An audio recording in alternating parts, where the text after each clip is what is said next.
Bayan sendiri bisnisnya mengelola mother vessel untuk mengarungi Cadangan terbukti adalah untuk produksi Bayan tahun 2023.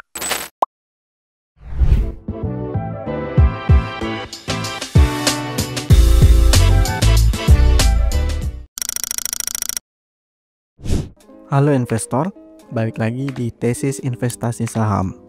Saham yang akan kita bahas kali ini adalah PT Bayan Resources Tbk dengan kode saham BEAN. Bayan dimiliki oleh Dato Dr. Lau Tuk Wong. Sebelum memulai bisnis di Indonesia, Lau Tuk Wong bekerja di perusahaan konstruksi milik ayahnya di Singapura.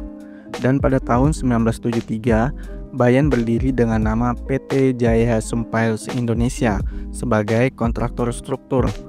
Dan pada 1980-an, perusahaan mulai merambah kontraktor tambang batubara. Sejak saat itu, sejumlah konsesi batubara dan perusahaan lain diakuisisi. Singkatnya, pada tahun 2004, PT Bayan Resources didirikan untuk menjadi induk dari usaha grup Bayan yang ada di Indonesia, dan pada akhirnya IPO pada tahun 2007. Sebelum kita masuk ke model, kita perlu tahu dulu komposisi revenue Bayan itu dari mana aja. Bisa dilihat pada tahun 2023, revenue Bayan 81% dari coal dan 19% dari coal handling. Jadi secara garis besar, kegiatan usaha Bayan ada di pertambangan batubara dan pengelolaan terminal batubara. Sebelum kita masuk ke masing-masing model bisnis, sekarang kita lihat komposisi fixed asset dan working capital dari kedua model bisnis Bayan. Komposisi fixed asset 43% dan working capital 57%. Berbeda dengan PGEO di tesis kita sebelumnya, fixed asset Bayan tidak sebesar itu karena Bayan adalah perusahaan batubara yang butuh stok barang sehingga working capital menjadi besar. Karena jika perusahaan batubara tidak stok barang, maka jika sewaktu-waktu harga coal melonjak, maka bisa langsung dijual dibandingkan harus menunggu produksi terlebih dahulu. Produk batubara itu apa sih? Mungkin teman-teman mengira semua batubara itu sama aja. Faktanya, batubara itu banyak jenisnya. Perbedaannya ada pada kalorinya, diantaranya brown coal dengan 2800 kilokalori per kilogram, lignite coal 2800 hingga 4000 kilokalori per kilogram, subbituminous coal 4000 sampai 5800 kilokalori per kilogram, bituminous coal 5800 hingga 7800 kilokalori per kilogram, antrasit 7800 hingga 8000 kilokalori per kilogram. Nah, produk dari Bayan sendiri adalah subbituminous coal dan bituminous coal. Apa sih intrinsic produk dari batubara?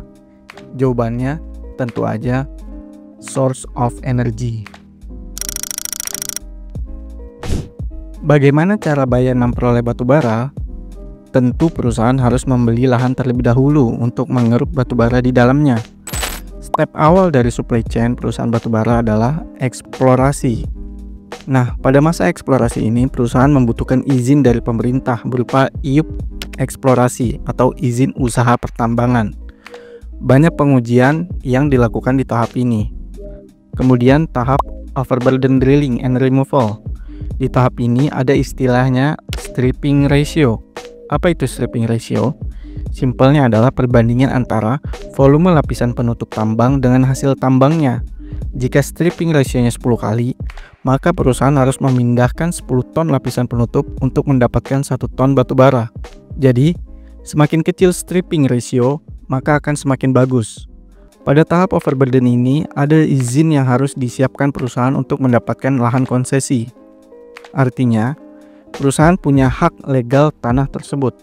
Izin tersebut adalah IUP OP dan PKP 2B. Izin usaha pertambangan operasi produksi dan perjanjian karya pengusahaan pertambangan batubara. Simpelnya, IUP OP itu tanahnya milik perusahaan dan PKP 2B itu tanahnya milik pemerintah dan perusahaan hanya kontrak karya. Tahap selanjutnya adalah proses coal mining.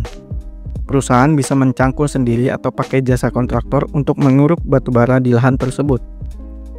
Jika perusahaan memakai jasa kontraktor, maka akan ada izin tambahan, yaitu izin usaha jasa pertambangan. Selanjutnya, Bongkahan batubara yang telah dikeruk akan melewati proses crushing and washing. Bongkahan tersebut dipecah dan dicuci sebelum kemudian diangkut menggunakan truk tambang pada proses coal hauling, mengantar batubara ke port stockyard. Dari pelabuhan tersebut akan diangkut oleh kapal kecil. Proses tersebut disebut coal handling menuju ke mother vessel atau kapal besar, dan proses tersebut disebut coal barging. Nah, dari vessel menuju ke konsumen. Konsumen dalam hal ini adalah coal power plant, manufaktur, dan lain-lain. Nah, Bayan sendiri bisnisnya mengelola dari eksplorasi hingga ke coal handling. Mereka hanya mengurusi hingga loading coal dari konveyor dari pelabuhan hingga ke kapal kecil. Bayan memiliki izin tambang 13 IUP atau izin usaha pertambangan dan 5 izin PKP 2B. Semua lokasi tambang Bayan berada di Kalimantan Timur dan Selatan. Lokasi terletak di dekat pantai dan sungai, sehingga rantai logistik lebih efisien. Terminal batubara juga dimiliki oleh Bayan sendiri. Berikut wilayah operasional dari Bayan: Mamahak, Tabang, Bas, TSA, FKP, GPP 1 dan 2, dan WBM. Bayan memiliki 2 terminal, yaitu Lubuk Lutung dan Balikpapan, serta memiliki 2 KFT. KFT adalah kapal pembongkaran dan pemuat batubara. Bagaimana sih cara Bayan mencangkul batubara dan juga berapa biaya-biaya hingga prosesnya selesai di stockyard? Tadi sudah kita singgung prosesnya pada pembahasan supply chain. Tahap awal adalah overburden drilling and removal. Kegiatan penambangan di area Bayan Group dilakukan oleh kontraktor. Bayan mempunyai 2 kontraktor di luar grup mereka, yakni Buma dan TIS. Biaya pengupasan tanah atau overburden removal saja 19% dari revenue. Kemudian, biaya coal mining dan hauling 8% dan barging cost 6%. Jadi bisa dilihat bahwa biaya proseslah yang paling besar dari bisnis batubara khususnya Bayan. Total biaya proses Bayan untuk kontraktor adalah 32%. Kos terbesar kedua adalah royalti memakan 11%. Royalti ini berkaitan dengan izin tambang IUP atau PKP 2B. Nanti akan kita bahas rinciannya. Bayan memiliki supporting bisnis tambang yakni jasa handling batubara. Jasa ini berisikan jasa bongkar muat batubara dan jasa-jasa pelabuhan. Bayan memiliki dan mengoperasikan 2 terminal batubara, 2 KFT, dan beberapa kapal BCT atau Balikpapan Coal Terminal menjadi terminal batubara terbesar di Indonesia dengan kapasitas penanganan 45+ juta metrik ton batubara per tahun. Tidak hanya 2 terminal saja yang Bayan manfaatkan untuk bongkar muat, ada pula terminal yang sudah diberi izin untuk dipakai, diantaranya Terminal Sungai Cuka untuk proyek WBM, Terminal Sungai Mahakam untuk proyek TSA dan FKP. Proyek Tabang ada 3 terminal yang melayani, yaitu Terminal Gunung Sari, Terminal Senior, Terminal Muara Pahu. Oke, kita balik lagi ke gimana sih proses coal handling ini. Setelah batubara sampai ke stockyard, kemudian batubara diletakkan di storage khusus batubara. Setelah itu, masuk ke proses loading batubara. Batubara yang ada di storage dipindahkan ke kapal KFT atau kapal-kapal kecil lain, memakai 2 tahap, yakni overland conveyor dan overseas conveyor. Setelah batubara masuk ke kapal KFT, kemudian dikirim ke kapal besar, mother vessel, untuk mengarungi samudera. Prosesnya disebut coal barging. Kontrak pada fase distribusi coal itu ada 2 jenis, yaitu FOB dan CIF. Apa bedanya? FOB itu adalah free on board. Perusahaan batubara sebagai penjual bertanggung jawab atas barang hingga dimuat ke mother vessel, termasuk semua biaya angkut dan biaya menyusun komoditi di atas kapal. Sedangkan biaya asuransi serta biaya angkut dari mother vessel hingga sampai ke pembeli ditanggung oleh pembeli itu sendiri. Sedangkan CIF atau cost insurance and freight, penjual atau dalam hal ini perusahaan batubara menanggung segala biaya hingga batubara sampai kepada penjual. Nah, Bayan sendiri memakai kontrak apa? Bayan memakai kontrak free on board, jadi hanya bertanggung jawab sampai batubara di mother vessel. Oke, kita lanjut lagi ke proses distribusinya. Biasanya batubara itu dikirim ke dua kategori pembeli, yaitu utilities company dan trading company. Para konsumer bayan antara lain Aboitiz Power, Coen, Comipo, Metis Energy, TNB Fuel. Sekarang timbul pertanyaan, berapa harga jual coalnya? Harga batubara mengikuti diantaranya adalah Indonesian Coal Index atau Argus Coalindo atau HBH, Newcastle Export Index, Global Coal Newcastle Index, Platts Index, Energy Publishing Coking Coal Index, dan IHS Market Index. Nah, nggak usah dipusingin, biasanya yang sering dipakai cuma ICI atau HBH dan Newcastle. ICI itu juga banyak kategorinya sesuai dengan nilai kalorinya, ada ICI 1 hingga ICI 5. ICI 1 kalorinya yang paling besar dan paling mahal. Jika teman-teman ingin update berapa sih harga coal saat ini, kalian bisa buka web berikut. Dan harga sesuai regulasi saat video ini dibuat adalah sebagai berikut.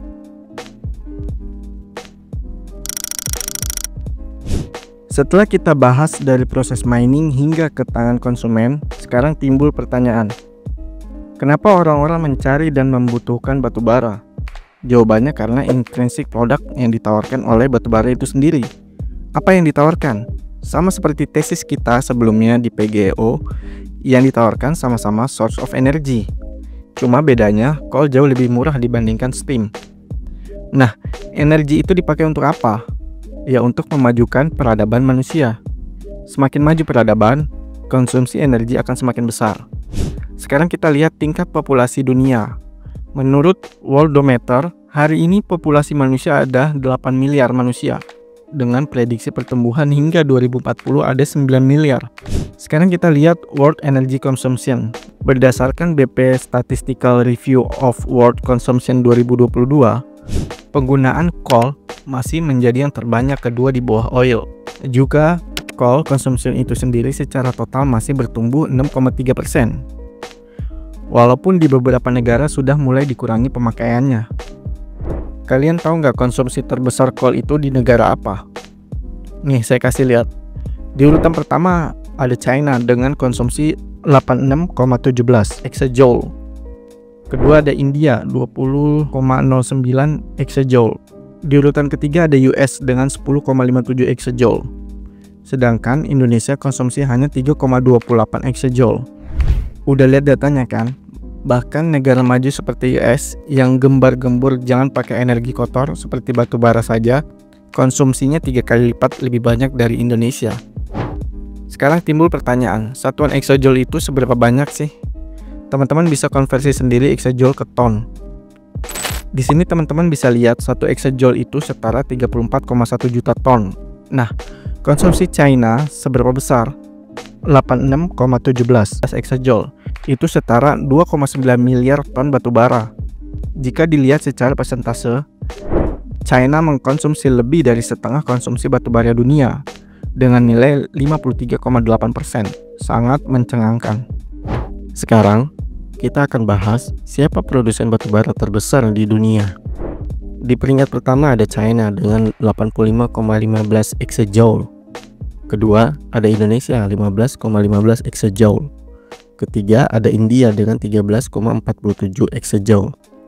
Di sini bisa kita lihat konsumsi China jauh lebih besar daripada produksi mereka.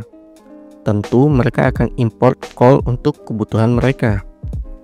Jika dipresentasikan produksi mereka 50,8% produksi dunia.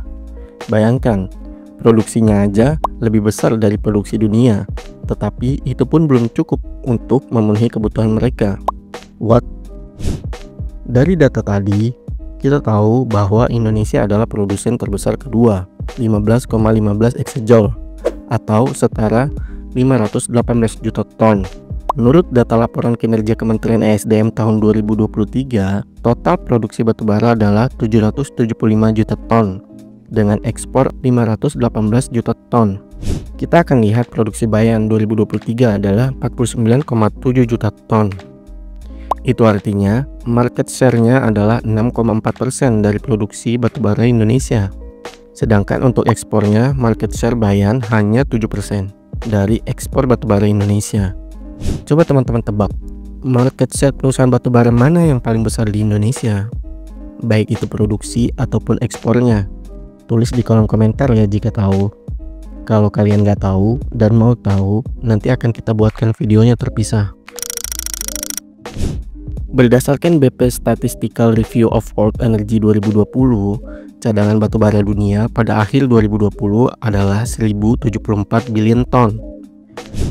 Dengan US menjadi yang terbanyak cadangannya dengan 23,2%, sedangkan Indonesia hanya 3,2% dengan total cadangan 34,8 billion ton.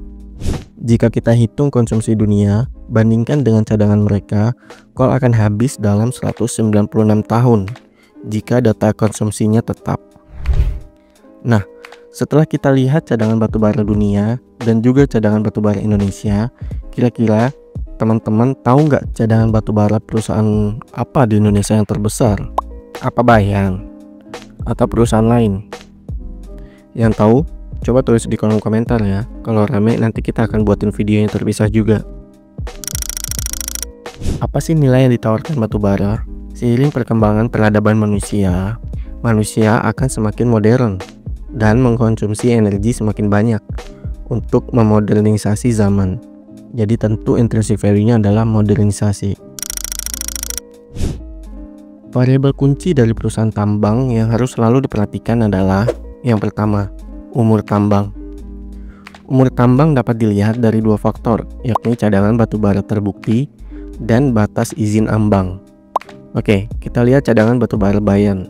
Menurut data dari web resmi Bayan, data diambil pada tahun 2020, cadangan terbukti adalah 1185 juta ton. Cara mencari umur tambang adalah cadangan batubara terbukti kita bagikan dengan produksi tahunan dalam ton per tahun. Produksi batubara pada tahun 2023 Bayan adalah 49,7 juta ton. Kita anggap saja pada tahun mendatang 50 juta ton. Jadi 1185 juta ton dibagi 50 juta ton adalah 23,7 tahun. Sedangkan berdasarkan izin tambang Bayan dari annual report didapat izin PKP 2B, anak usaha Bayan masih berlaku di atas 20 tahun. Carilah perusahaan yang cadangan batubaranya di atas 20 tahun. Variabel kunci kedua adalah nilai kalori batubara. Jika kol kalori yang dimiliki di bawah 4000 kilokalori per kilogram, tentu harga jualnya sangat rendah karena kalorinya juga rendah dan kandungan pengotornya lebih banyak sehingga makin ditinggalkan oleh konsumen. Carilah kalori batubara yang di atas 4000 kilokalori per kilogram. Variabel kunci berikutnya adalah cash buffer. Bisnis batubara adalah bisnis cyclical. Jadi, ada tahun di mana harga kol bagus dan pasti ada tahun di mana harga kol jelek. Jadi, perusahaan harus memiliki cash yang cukup untuk minimal 1 tahun ke depan. Saya melihat cash Bayan cukup besar jadi tergolong aman. Variabel selanjutnya adalah harga jual kol. Kita harus mengetahui terlebih dahulu berapa unit cost atau modal batubara yang diproduksi. Jadi, kita bisa menentukan minimal saat harga jual batubara berapa margin perusahaan akan naik. Nanti akan kita coba bahas di pembahasan selanjutnya. Tapi menurut saya harga batubara di atas 100 USD per ton sudah cukup untuk perusahaan batubara mendapat margin yang baik. Unit cost batubara adalah biaya per ton batubara dalam satuan USD per ton. Untuk menentukan unit cost, investor harus mengetahui biaya produksi dan biaya transportasi. Biaya produksi meliputi biaya penggalian atau mining cost, biaya pengolahan atau processing cost, biaya tenaga kerja, biaya bahan bakar dan energi, depresiasi dan amortisasi. Biaya transportasi meliputi biaya pengangkutan, biaya pelabuhan. Dari semua biaya produksi dan transportasi, kita bagi dengan total produksi batubara di tahun tersebut. Pada tahun 2023, unit cost Bayan adalah 29,4 USD per ton. Tentu teman-teman harus aware, ini biaya di luar royalti ataupun cost lain-lain. Royalti merupakan penerimaan negara bukan pajak yang diatur oleh pemerintah. Ada dua peraturan pemerintah yang mengatur royalti, izin IUP dan PKP 2B. Yang pertama, PP nomor 26 tahun 2022 untuk izin IUP yang menetapkan penerimaan dari iuran produksi atau royalti. tingkat kalori kurang dari 4.200 kilokalori per kilogram, jika HBH kurang dari 70 USD per ton, maka royalti bernilai 5%. Jika di antara 70 sampai 90 USD per ton bernilai 6%, dan seterusnya. Teman-teman bisa lihat.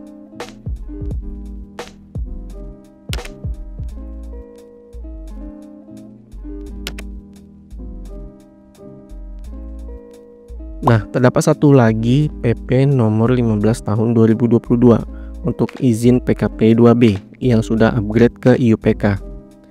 Teman-teman bisa lihat tarif masing-masing royalti sesuai HBH yang berlaku. Kemudian yang terakhir adalah royalti PKP 2B yang lama sesuai keputusan Presiden nomor 75 tahun 1996. Berikut saya simulasikan perhitungan royalti Bayan tahun 2023. Tidak akan sama persis karena HBH tiap bulan berubah-ubah. Sedangkan pada simulasi ini saya hanya menggunakan data pada Desember 2024 untuk produksi Bayan tahun 2023. Pada tiap-tiap unit yang memiliki izin PKP 2B, nilai royaltinya adalah 13,5%. Sedangkan IUP adalah 7%, sesuai data yang tadi sudah dijelaskan. Dan didapat nilai royaltinya adalah 229 juta USD. Ingat ya teman-teman, ini adalah data simulasi seperti yang barusan saya jelaskan.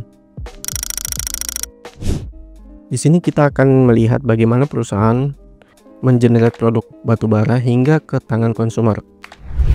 Kita akan membedah financial Bayan 2023. Biaya unit cost atau biaya produksi dan transport menjadi yang terbesar dengan 41% atau 1,4 miliar USD. Biaya royalti di 11% atau 379 juta USD. Ada juga beban pajak penghasilan 10%. Serta pada tahun 2023, Bayan ada pengembalian DMO kompensasi sebesar 2%. Mungkin tahun-tahun mendatang nilai ini tidak ada. Dari chart ini aja bisa kita lihat dan bedah untuk produksi laba Bayan di masa depan.